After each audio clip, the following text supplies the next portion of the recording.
얘기를 하고 싶다고 했더라. 당신 도대체 누구야, 씨와? 네 이름은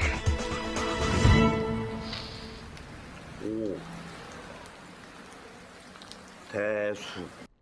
The Hollywood film market dominates the industry in the box office by about 5 times that of other countries. The American film industry tends to make their own renditions of stories that have already been told. The main reason? Money. They end up stripping away many unique characteristics present in the foreign films in an attempt to polish it with an Americanized cultivation.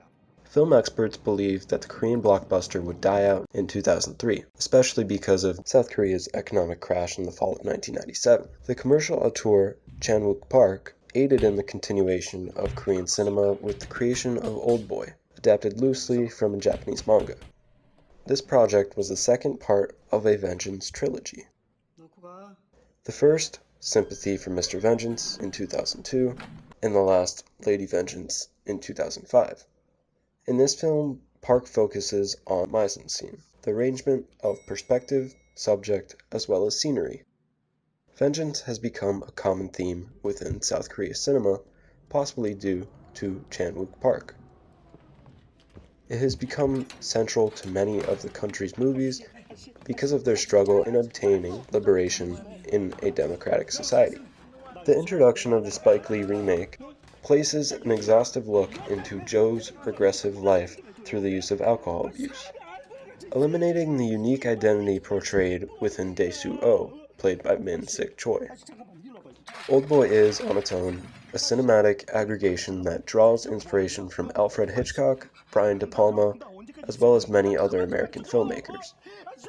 The film attracts to viewers from all around the world, due to the wide variety of cinematic techniques, along with a gritty and puzzling storyline. This precondition makes it unnecessary for a remake because it redacts some of the obscene content of the story that had attracted viewers to the otherness of Dae-soo. Oldboy rose up as a major hit after its initial release, and in May 2004, it was invited to screen at the Cannes Film Festival, with a jury headed by Quentin Tarantino. The film received the Grand Jury Prize.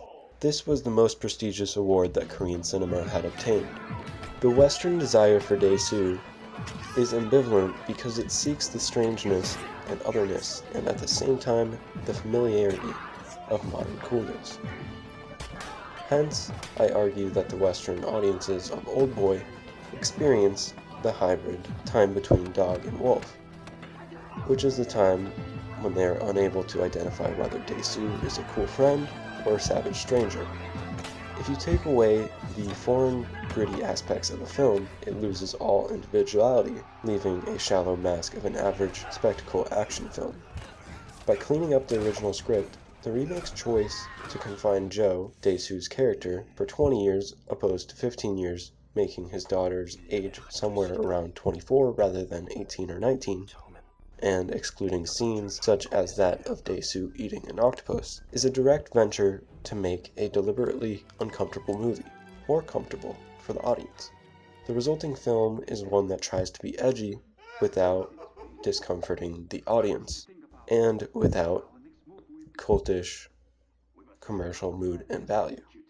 Not only does this process attempt to Americanize a foreign film, but it goes a step further, working towards commercializing a cult film. Films like the original Oldboy are created and budgeted as a cult or art house film. A film that begins with a low budget can force a director to be more resourceful and creative than they would need to be with a big budget Hollywood film. It is not surprising that the remake would end up doing poorly in the box office because it uses a script targeted at art house cult moviegoers, while the action, clean-cut shots, and watered-down horror was obviously meant for mainstream moviegoers, resulting in them lacking qualities to attract both markets. The original film is successful due to its narrative arcs and character development being more logical and aesthetically surreal, while the remake's narrative arcs and character development is less legitimate, and the aesthetic is a hyper-literal and basically predictable attempt at surrealism.